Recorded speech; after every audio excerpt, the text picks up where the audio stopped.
Like 5,000 likes to this video, we will upload more patriotic news. Thank you. Maxine Waters is forced to defend her congressional seat. Maxine Waters' criticism has returned as a boomerang at her, coming as a threat of her political career.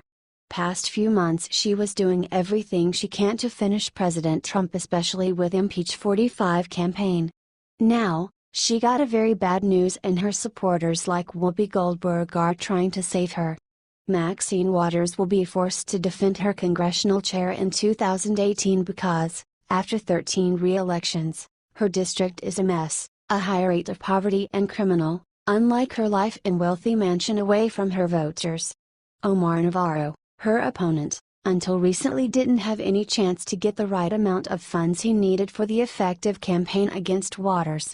But, on a fundraiser that he held on Donald Trump's golf course, a miracle happened. Roger Stone, the man who helped Nixon, Reagan, and Trump to get elected, was at the same place.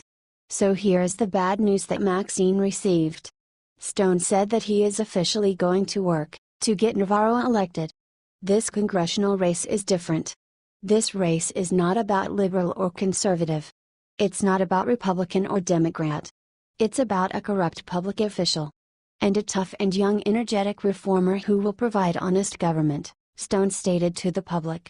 In his speech, Navarro stated, "I'm very proud to have Roger on our side. That's major win for us." As the View saw problems on the horizon for their Democrat, they decided to support Mad Maxine. This was a weak attempt to make a twist on Maxine's interruptions on Steve Mnuchin during a congressional hearing. This could be her end, as she will have to face a real challenger in the race for her seat. With Roger Stone involved, Mad Maxine's political career is seriously threatened. It will be interesting to see the debates between her and Navarro, as she now has no arguments which will help her keep the career. Please share this post on Facebook if you think this is the end of Maxine. What is your opinion on this? Scroll down to comment.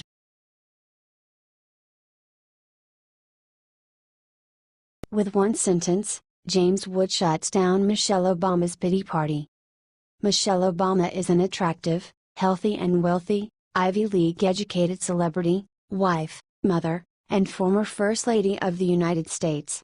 And, according to award-winning actor James Wood, she may also need a slightly thicker skin.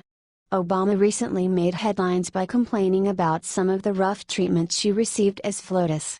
Michelle Obama is an attractive, healthy and wealthy, Ivy League educated celebrity, wife, mother, and former First Lady of the United States.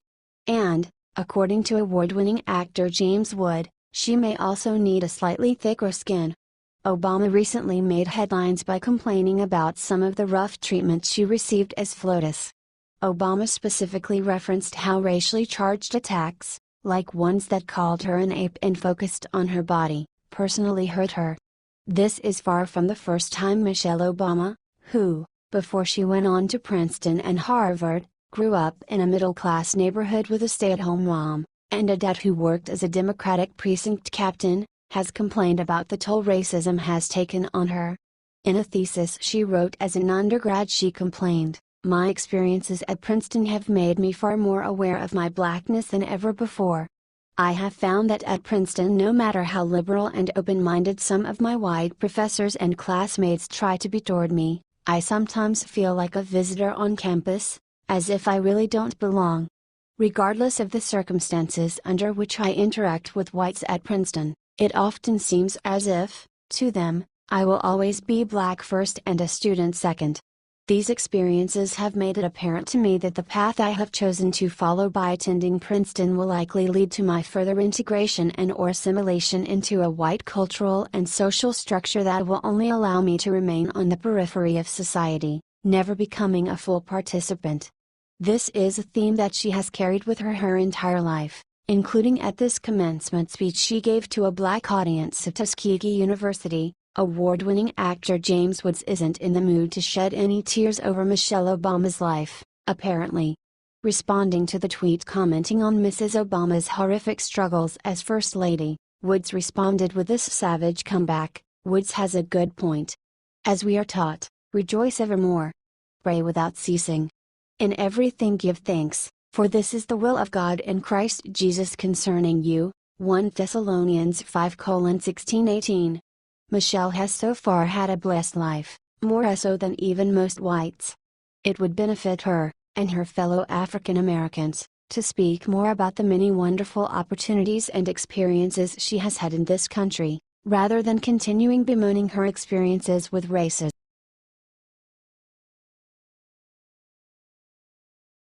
Career over Kaepernick angry that nobody wants him.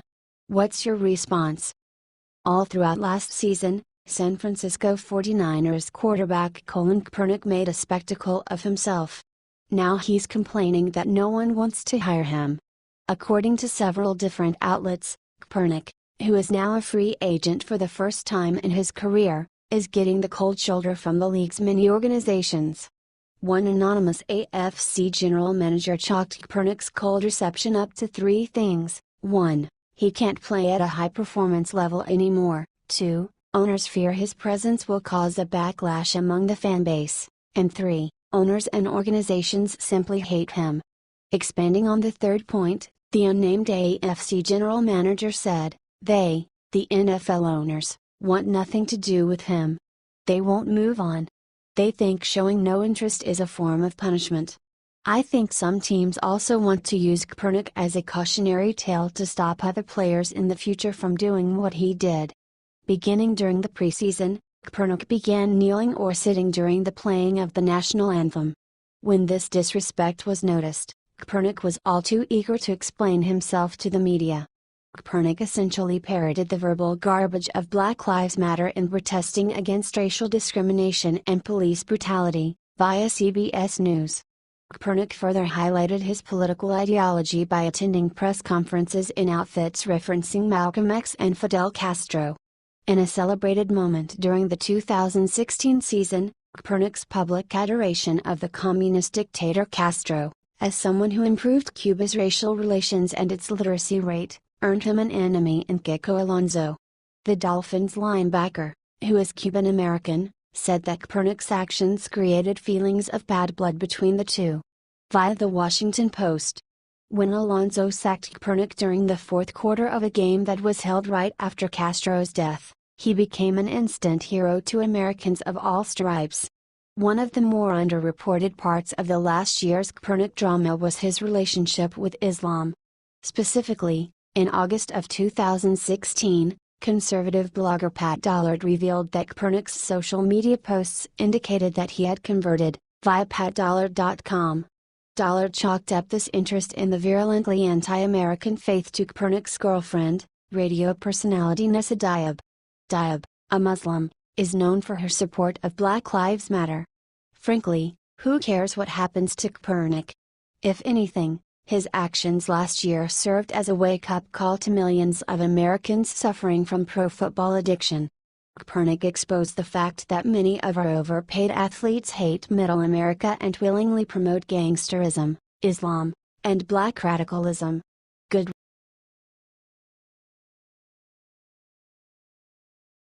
Look, could this be Scary Musai's replacement?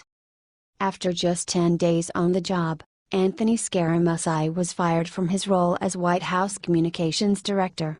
Though sudden, Trump felt that Scary Musai's expletive-filled interview with The New Yorker, in which he insulted former Chief of Staff Reince Priebus and Chief Strategist Steve Bannon, was inappropriate. Having been the second administration official to go in less than a week, the media twisted the story as chaos in the White House. However, the person Trump is considering as a replacement could have long-term benefits. From BizPac Review, could Kellyanne Conway be the next White House Communications Director? The current counselor to President Trump could be Anthony Scary Musai's replacement, a White House source told the Daily Caller. The move would be a welcome one for many Trump supporters. Supporters of both Trump and Conway have been calling for the move since before the election win. It seemed like an obvious perfect fit and no doubt a game-changing chess move for an administration in turmoil. Conway, who has continued to be a visible face of the administration after serving as Trump's campaign manager, did not respond to a request for comment from the Daily Caller. Although unpopular with the left, Conway has proven herself as a valuable defender of the administration. Through multiple media appearances, she has continued to battle against many of the narratives that have plagued the White House in the early months of Trump's presidency. Conway, who is the first woman ever to lead a successful presidential campaign, would be more than qualified to fill the role. If she does, it's likely her measured demeanor will bring more long-term stability to a White House in need of just that.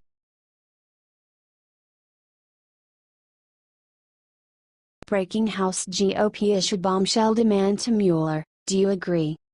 Many are speaking up against the appointment of Robert Mueller as special counsel because of the former FBI director's deep ties to Democrats. Representative Trent Franks, RS, is calling for special counsel Robert Mueller to resign due to his close friendship with fired FBI Director James Comey, according to the Associated Press. Mueller must resign to maintain the integrity of the investigation into alleged Russian ties. Franks said in a statement citing concerns over conflict of interest. Robert Mueller was appointed by Deputy Attorney General Rod Rosenstein after President Trump fired James Comey for undermining the credibility of the FBI. However, since his appointment, many have expressed concern that Robert Mueller is biased against President Trump and is planning to pursue a witch hunt. The scope of the investigation into Russian interference in the 2016 general election cycle shifted considerably after Mueller took over as special counsel. The investigation is now focused on President Trump instead of Russia. Multiple intelligence agencies concluded that Russia interfered in the 2016 election by conducting cyber attacks against the Democrat and Republican National Committee servers. The Russians were only able to break into the Democrat servers, and the data as well as other source data was subsequently leaked to unpublished by WikiLeaks.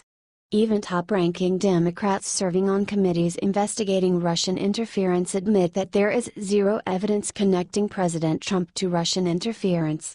Thus, many are confused why Robert Mueller is focusing almost exclusively on investigating President Trump's business dealings in Russia and the firing of James Comey. Perhaps Mueller's public support for Hillary Clinton is influencing his investigation. Over 99% of the political donations from the law firm that Mueller worked for before being appointed special counsel were offered to Hillary Clinton's campaign. Less than 1% of donations were directed to Donald Trump. Representative Franks is also concerned with Mueller's close and long-time relationship with James Comey since the firing of James Comey is now central to the investigation. It is impossible for Mueller to remain impartial while investigating the firing of a close friend by a political opponent. Mueller never wanted President Trump to win, and now he is dedicated to tearing him down from the inside.